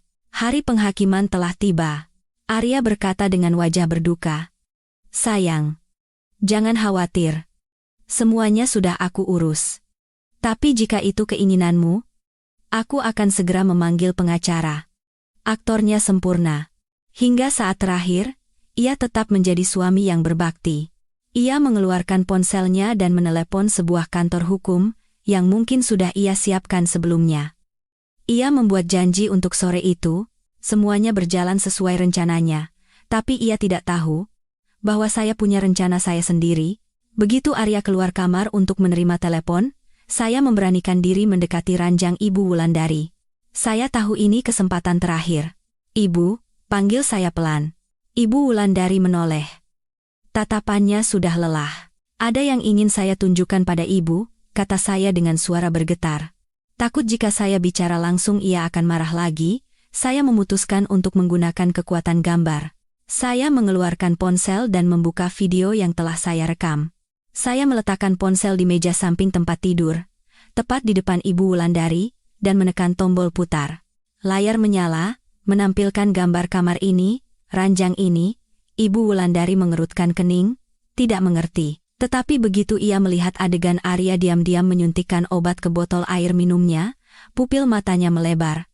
Dan ketika bisikan penuh kebencian Arya terdengar, kau dan anakmu sudah cukup bersenang-senang. Sekarang saatnya mengembalikan semuanya pada ibuku, dan aku kengerian yang luar biasa terpancar di wajahnya. Ia gemetar, menunjuk ke layar, dan tergagap. Tidak mungkin. Video berakhir. Tetapi keheningan yang ditinggalkannya lebih mengerikan daripada 1000 kata. Ibu Wulandari menoleh ke arah saya. Tatapannya bukan lagi kemarahan atau penghinaan, melainkan kepanikan dan permohonan. Kirana, apa yang kulihat itu benar? Tanyanya dengan suara pecah. Saya hanya mengangguk pelan, tanpa kata. Air mata mulai mengalir dari sudut matanya yang kering. Air mata kehancuran dan penyesalan. Kini ia tahu siapa iblis yang telah ia percayai dengan sepenuh hati. Tapi sudah terlambat, pintu terbuka dengan kasar. Arya masuk, di belakangnya ada seorang pria yang sepertinya adalah pengacara yang ia panggil. Sayang, Pak pengacara sudah datang, kata Arya dengan suara yang masih lembut dan mesra. Tetapi ketika ia melihat ponsel saya yang masih tergeletak di meja, dan terutama wajah Ibu Wulandari yang pucat pasi, sorot kebingungan melintas di matanya. Ada apa? Kenapa? Sebelum ia selesai bicara, Ibu Wulandari dengan tangan gemetar menunjuk ke arahnya, dan berteriak dengan suara lemah namun penuh amarah. Kau! Dasar binatang! Kau menipuku! Arya membeku. Ia menatap saya, lalu ke Ibu Wulandari, dan ia mengerti segalanya. Topeng ramah dan baktinya terlepas, digantikan oleh ekspresi dingin dan kejam. Akhirnya kau sadar juga? Cibirnya. Tawa yang keluar dari mulutnya terdengar mengerikan. Baguslah. Mengurangi satu babak sandiwara. Ya, semua ini perbuatanku. Kau terkejut, Nyonya Wulandari? Terkejut mengetahui bahwa suami muda yang begitu kau cintai ini sebenarnya adalah anak di luar nikah suamimu? Anak dari ibuku, yang telah kalian buang dan biarkan mati? Kau. Ibu Wulandari tidak bisa melanjutkan kata-katanya. Guncangan yang bertubi-tubi sudah melampaui batas ketahanannya. Kau syok? Arya mendekat, menatap lurus ke mata Ibu Wulandari yang terpaku ngeri. Apa kau tahu betapa sepi dan menyedihkannya ibuku mati? Apa kau tahu aku hidup 20 tahun di panti asuhan dengan dendam? Semuanya karena kau. Karena egoisme dan kekejamanmu, kau merebut ayahku, menghancurkan hidup kami. Sekarang giliranmu membayar, dengan nyawamu, teriaknya dengan wajah berkerut karena benci. Pengacara yang berdiri di sampingnya pucat pasi. Tidak tahu harus berbuat apa. Bima, mendengar teriakan itu, bergegas masuk. Ada apa ini? Ayah? Apa yang kau lakukan pada ibu? Jangan panggil aku ayah, bentak Arya pada Bima. Aku bukan ayahmu, aku kakakmu. Bodoh. Kakak yang dibuang oleh ayah kita. Bima membeku di tempat. Ia menatap saya, Arya, dan ibunya bergantian. Otaknya yang sederhana lumpuh total di hadapan kebenaran yang begitu mengerikan dan tak terbayangkan. Di tengah kekacauan dan kegilaan itu, saya, yang sejak tadi diam, akhirnya angkat bicara. Cukup sampai di situ, Arya Wirawan. Suara saya tidak keras, tetapi memiliki bobot aneh yang membuat semua orang menoleh ke arah saya. Sandiwara Anda sudah berakhir. Arya mengerutkan kening menatap saya. Kau? Apa yang bisa kau lakukan? Kau juga hanya wanita bodoh yang tertipu olehku. Benar. Saya tersenyum tenang. Dulu saya memang bodoh. Tapi si bodoh ini sudah sadar. Dan bukan hanya saya yang sadar. Saya mengeluarkan ponsel saya dan menekan sebuah nomor yang tersimpan. Silakan masuk. Hanya beberapa detik kemudian, pintu kamar terbuka lebar. 2 orang polisi berpakaian preman dan para detektif yang saya sewa masuk. Arya Wirawan, Anda kami tangkap atas tuduhan percobaan pembunuhan, kata salah seorang polisi dengan tegas sambil menunjukkan surat perintah. Arya terperangah. Ia tidak menyangka ini, ia terlalu percaya diri, terlalu meremehkan saya. Ia tidak pernah membayangkan bahwa selama ia memainkan sandiwaranya, saya sedang memasang perangkap yang lebih besar. Atas dasar bukti apa? Ia mencoba melawan. Bukti? Saya tersenyum lagi, mengangkat ponsel saya. Semua yang baru saja Anda katakan, semua pengakuan Anda, terekam dengan sangat jelas di sini. Begitu juga video saat Anda memasukkan racun ke botol minum ibu. Apa dengan bukti sebanyak ini Anda masih bisa mengelak? Wajah Arya berubah dari kaget, menjadi marah, dan akhirnya hancur total. Ia menatap saya dengan mata penuh kebencian dan kekalahan. Ia kalah telak oleh seorang wanita yang selalu ia anggap lemah dan bodoh. Ia diborgol dan digiring keluar. Saat melewati saya, ia menggeram, "Kau akan menyesal." Saya hanya menatapnya tanpa kata. Bukan aku yang harus menyesal. Setelah Arya ditangkap dan dibawa pergi, keheningan yang mencekam menyelimuti kamar itu. Bima terduduk di lantai, membenamkan wajah di kedua tangannya, seolah masih belum bisa menerima kebenaran yang brutal. Dan Ibu Wulandari. Ia terbaring di ranjangnya yang sakit, menatap kosong ke udara. Guncangan yang terlalu besar telah merenggut segalanya darinya. Cinta, kepercayaan, dan bahkan seorang anak yang baru ia temukan dan langsung hilang. Ia hancur lebur. Hari penghakiman akhirnya tiba. Dengan cara yang tak seorang pun duga. Pintu tertutup di belakang para polisi, membawa serta Arya Wirawan dan semua tragedi yang ia ciptakan. Namun, kepergiannya tidak membawa kedamaian ke dalam kamar. Sebaliknya, ia meninggalkan kekosongan yang mengerikan dan keheningan yang menekan lebih berat daripada 1000 kata. Di kamar yang baru saja menjadi panggung penghakiman dramatis ini, kini hanya tersisa 3 orang 3 kepingan dari sebuah keluarga yang berada di ambang kehancuran.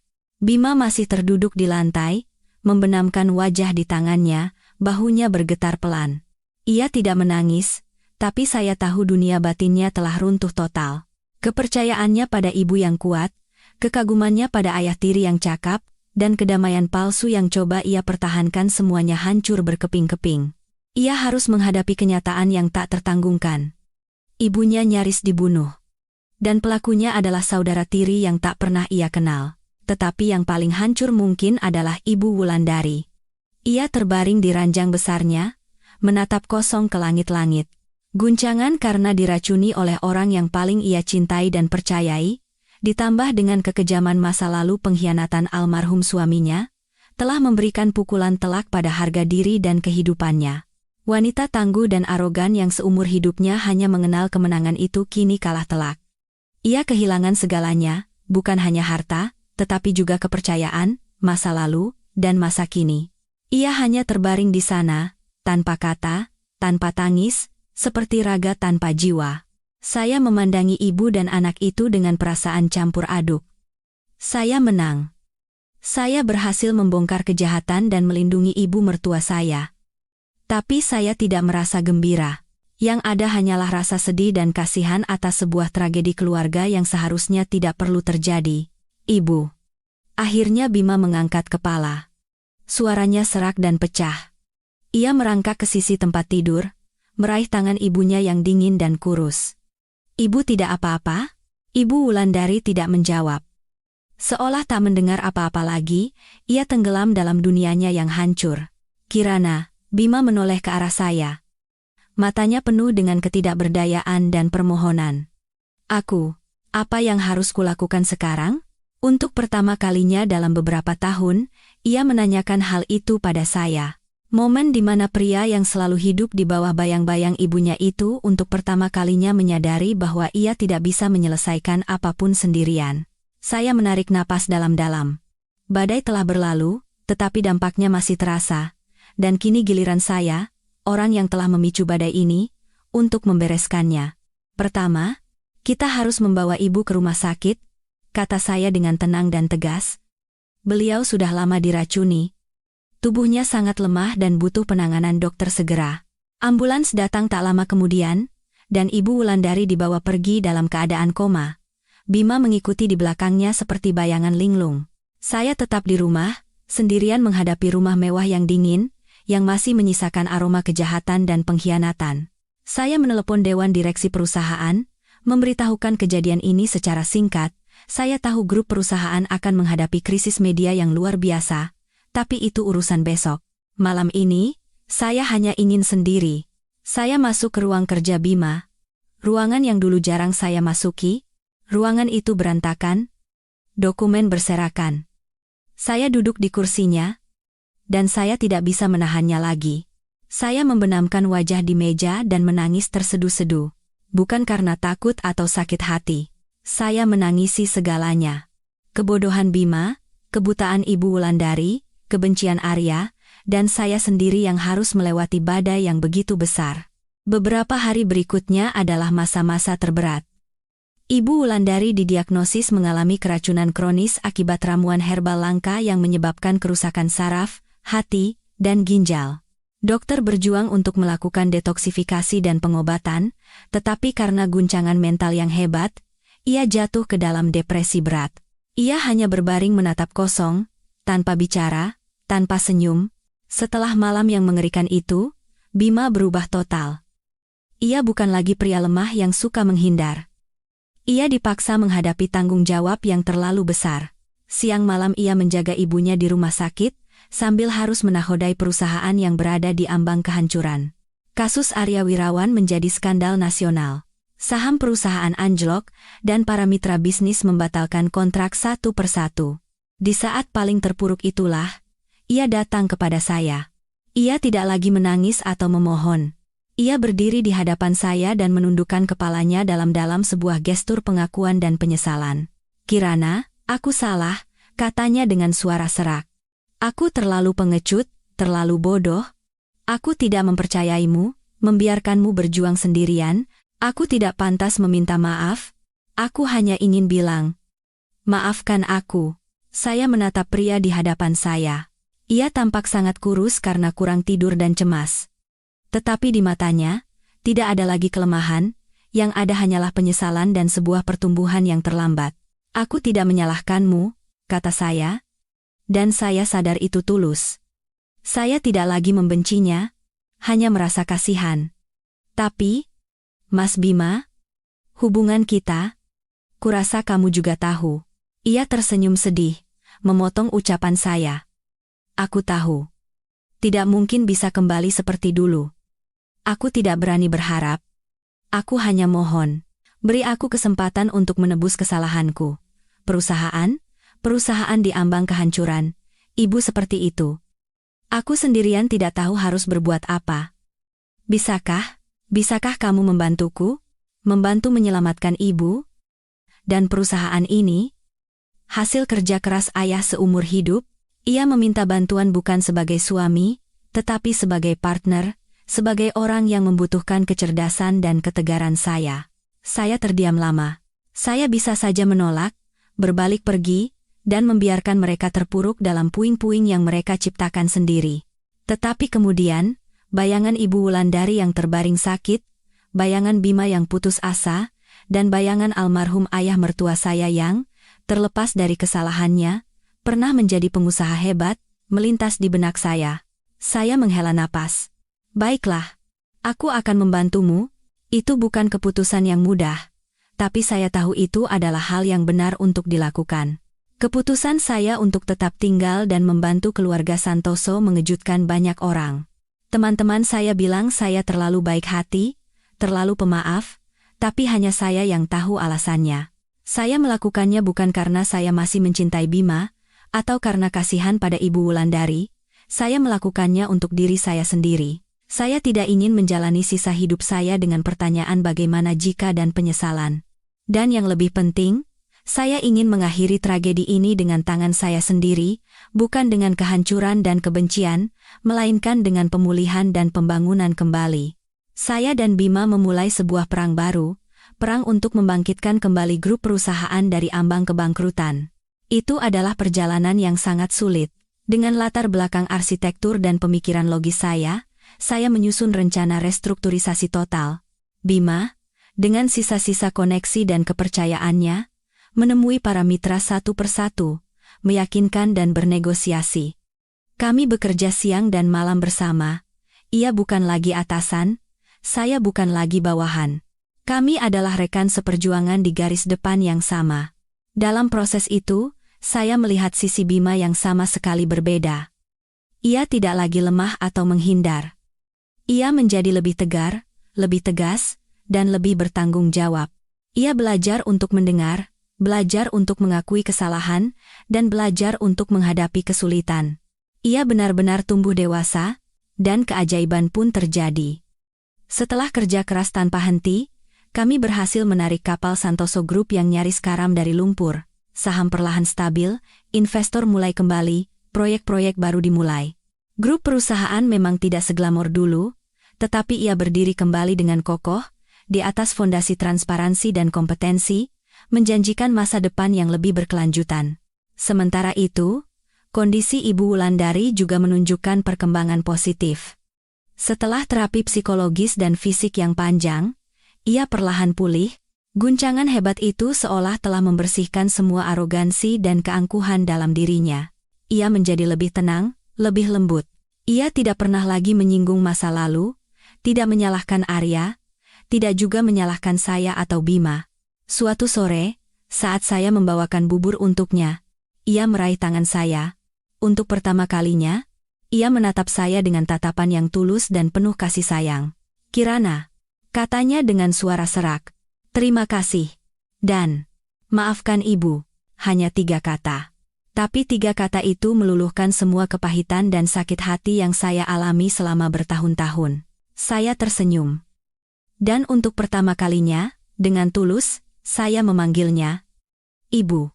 Keluarga kami tidak lagi sama. Badai telah meninggalkan luka yang tak terhapuskan. Tetapi justru dalam cobaan itulah, kami menemukan nilai sejati satu sama lain. Kami bukan lagi keluarga yang diikat oleh kekuasaan atau uang, melainkan keluarga yang dibangun di atas fondasi kebenaran, rasa hormat, dan pengertian. Bima tidak lagi hidup di bawah bayang-bayang ibunya. Ia telah menjadi pria sejati, pilar keluarga. Hubungan kami tidak kembali sebagai sepasang kekasih. Hubungan kami telah bertransformasi menjadi sesuatu yang lebih dalam. Persahabatan, belahan jiwa yang saling mengerti. Kami memimpin perusahaan bersama, merawat Ibu Wulandari bersama. Beberapa tahun kemudian, ketika segalanya sudah benar-benar stabil, saya memutuskan untuk meninggalkan grup perusahaan. Misi saya telah selesai. Saya ingin menjalani hidup saya sendiri, hidup yang lebih tenang. Saya membuka sebuah biro arsitek kecil, mengerjakan hal yang benar-benar saya cintai. Bima, yang kini telah menjadi direktur utama yang disegani, menghormati keputusan saya sepenuhnya. Pengorbananmu sudah terlalu banyak, katanya. Sekarang saatnya kamu hidup untuk dirimu sendiri. Sesekali, kami bertemu sebagai sahabat baik, minum teh dan bercerita tentang pekerjaan dan kehidupan. Ibu Wulandari, setelah pulih total, pensiun dari dunia bisnis. Ia menghabiskan waktunya dengan kegiatan sosial, mengurus orang-orang yang kurang beruntung. Katanya, itu caranya menebus kesalahan masa lalunya. Kisah keluarga Santoso berakhir bukan seperti dongeng dengan akhir yang bahagia, melainkan dengan kedamaian setelah badai. Kami masing-masing menemukan jalan kami sendiri dan mendapatkan pelajaran yang sangat mahal. Dan saya, Kirana Dewi, saya menemukan kebahagiaan, bukan dalam cinta yang berapi-api, melainkan dalam kebebasan, dalam ketenangan jiwa, dan dalam keyakinan bahwa setelah setiap badai, jika kita punya keberanian untuk menghadapi dan bangkit kembali, langit akan kembali cerah. Selamat datang kembali, para sahabat setia kanal Senja Sejahtera. Demikianlah akhir dari perjalanan dramatis dan menyentuh dari keluarga Santoso, yang dilihat dari sudut pandang menantu mereka, Kirana Dewi.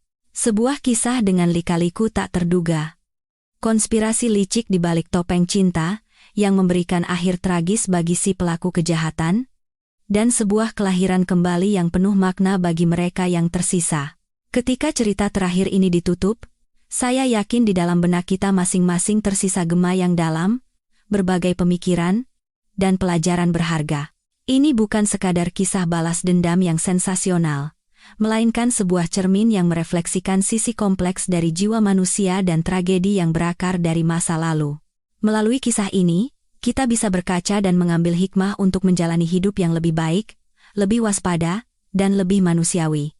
Pelajaran pertama dan paling mahal dari cerita ini adalah peringatan keras tentang bahaya menilai seseorang dari penampilan luar, dan tentang topeng sempurna yang bisa digunakan manusia untuk menutupi niat paling kelam. Sosok antagonis, Arya Wirawan, muncul dengan penampilan tanpa celah. Pria muda yang berkelas, bertutur kata manis, dan berperilaku mesra. Ia berpura-pura menjadi suami yang berbakti dan menantu yang penuh hormat. Ia dengan mudah memenangkan kepercayaan semua orang, dari pengusaha wanita kawakan seperti Ibu Wulandari hingga putranya yang naif, Bima. Siapa yang akan menyangka bahwa di balik senyum hangat itu, tersembunyi hati sedingin es dan sebuah rencana balas dendam yang dipupuk oleh kebencian selama 20 tahun? Kisah ini mengingatkan kita bahwa dalam hidup, kita tidak boleh terburu-buru menilai seseorang hanya dari kulit luarnya.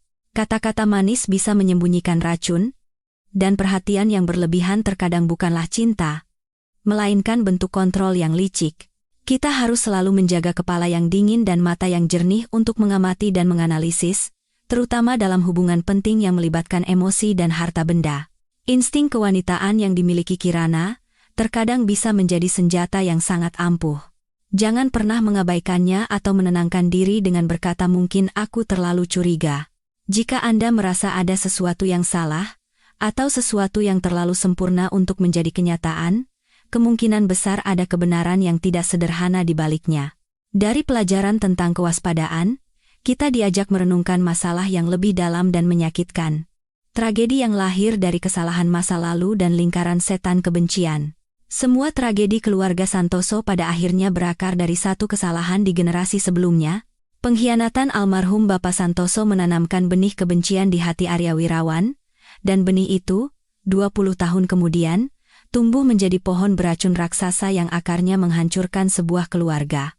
Kisah ini menunjukkan kepada kita sebuah kebenaran yang kejam, kebencian tidak akan pernah membawa kebahagiaan. Ia hanya akan melahirkan kebencian yang lebih besar dan tragedi baru. Arya, dalam perjalanannya membalas dendam, tidak hanya menghancurkan Ibu Wulandari, tetapi juga menghancurkan hidup dan masa depannya sendiri. Kisah ini memberikan pencerahan mendalam bagi kita semua. Jangan biarkan kesalahan masa lalu menjadi belenggu yang mengikat masa kini dan masa depan Anda.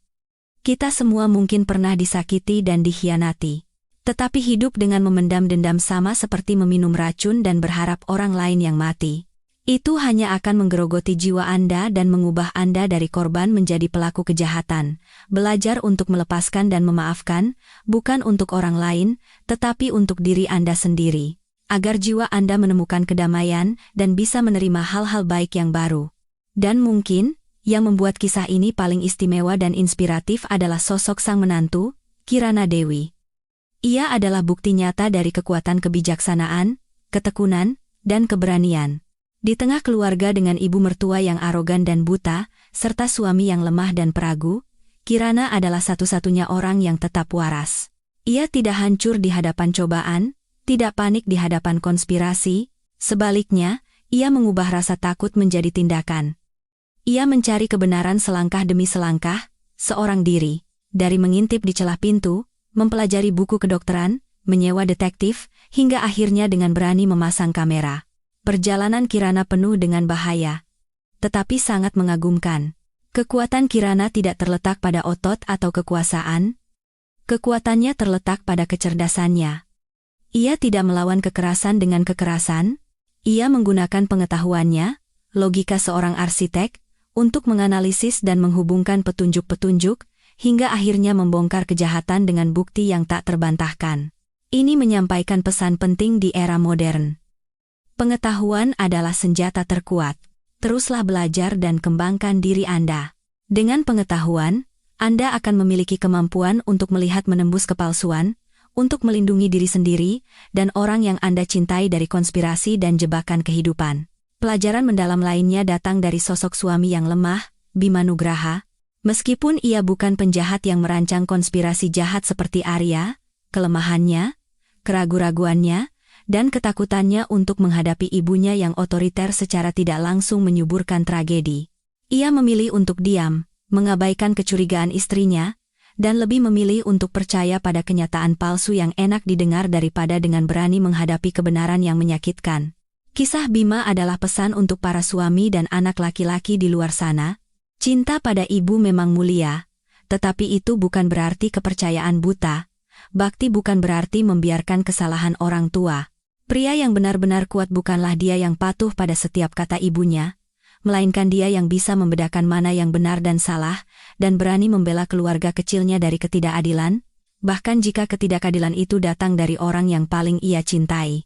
Diam di hadapan kesalahan terkadang bisa menjadi bentuk keterlibatan. Jangan biarkan kelemahan Anda menjadi sekutu bagi kejahatan. Dan akhirnya, setelah semua badai berlalu, kisah ini memberikan akhir yang sangat manusiawi. Setelah kehancuran, keluarga Santoso tidak tercerai-berai. Sebaliknya, mereka bangkit kembali bersama dari puing-puing. Justru dalam cobaan itulah mereka menemukan nilai sejati dari sebuah keluarga. Ibu Wulandari yang tersadar bukan lagi pengusaha arogan, melainkan seorang ibu sejati. Bima yang kehilangan sandaran, terpaksa tumbuh menjadi pria yang bertanggung jawab. Dan Kirana, ia memilih untuk tinggal bukan karena cinta romantis, melainkan karena perasaan yang lebih luhur. Kemanusiaan dan persahabatan, mereka memikul beban bersama, melewati krisis bersama. Akhir cerita ini menunjukkan kepada kita secercah harapan pada kebaikan manusia, bahwa setiap orang bisa berbuat salah, tetapi setiap orang juga berhak mendapatkan kesempatan untuk memperbaiki dan memulai kembali. Pengampunan dan toleransi terkadang adalah obat paling manjur untuk menyembuhkan jiwa, bukan hanya orang lain, tetapi juga diri kita sendiri. Para sahabat, kisah keluarga Santoso dengan tegas mengatakan kepada kita bahwa keluarga yang benar-benar kuat harus dibangun di atas fondasi kebenaran, rasa hormat, dan saling pengertian, bukan uang atau kekuasaan. Semua kebohongan dan rahasia kelam, sebaik apapun disembunyikan, pada akhirnya akan terungkap dan menjadi benih yang menghancurkan segalanya. Jujurlah pada orang yang Anda cintai. Beranilah menghadapi kesalahan masa lalu, daripada mencoba menguburnya, dan yang terpenting, selalu jaga hati yang terjaga untuk bisa membedakan yang benar dan salah, serta keberanian untuk membela keadilan. Terima kasih telah mendengarkan hingga akhir. Setiap cerita adalah sebuah kehidupan, sebuah pelajaran. Kisah Kirana telah mengajarkan kita tentang kewaspadaan, kekuatan akal, keberanian menghadapi kebenaran, dan pengampunan setelah badai. Jika Anda pernah merasakan hal serupa, atau sekadar percaya pada kekuatan kebenaran dan keberanian, silakan tinggalkan komentar untuk berbagi dan saling menguatkan. Jika cerita ini bermakna, silakan tekan tombol suka dan subscribe kanal Senja Sejahtera, agar tidak ketinggalan kisah-kisah kehidupan tulus dan inspiratif lainnya, yang memberikan kita pelajaran dan perspektif berharga untuk menjalani hidup yang lebih baik. Terima kasih, dan sampai jumpa di lain kesempatan.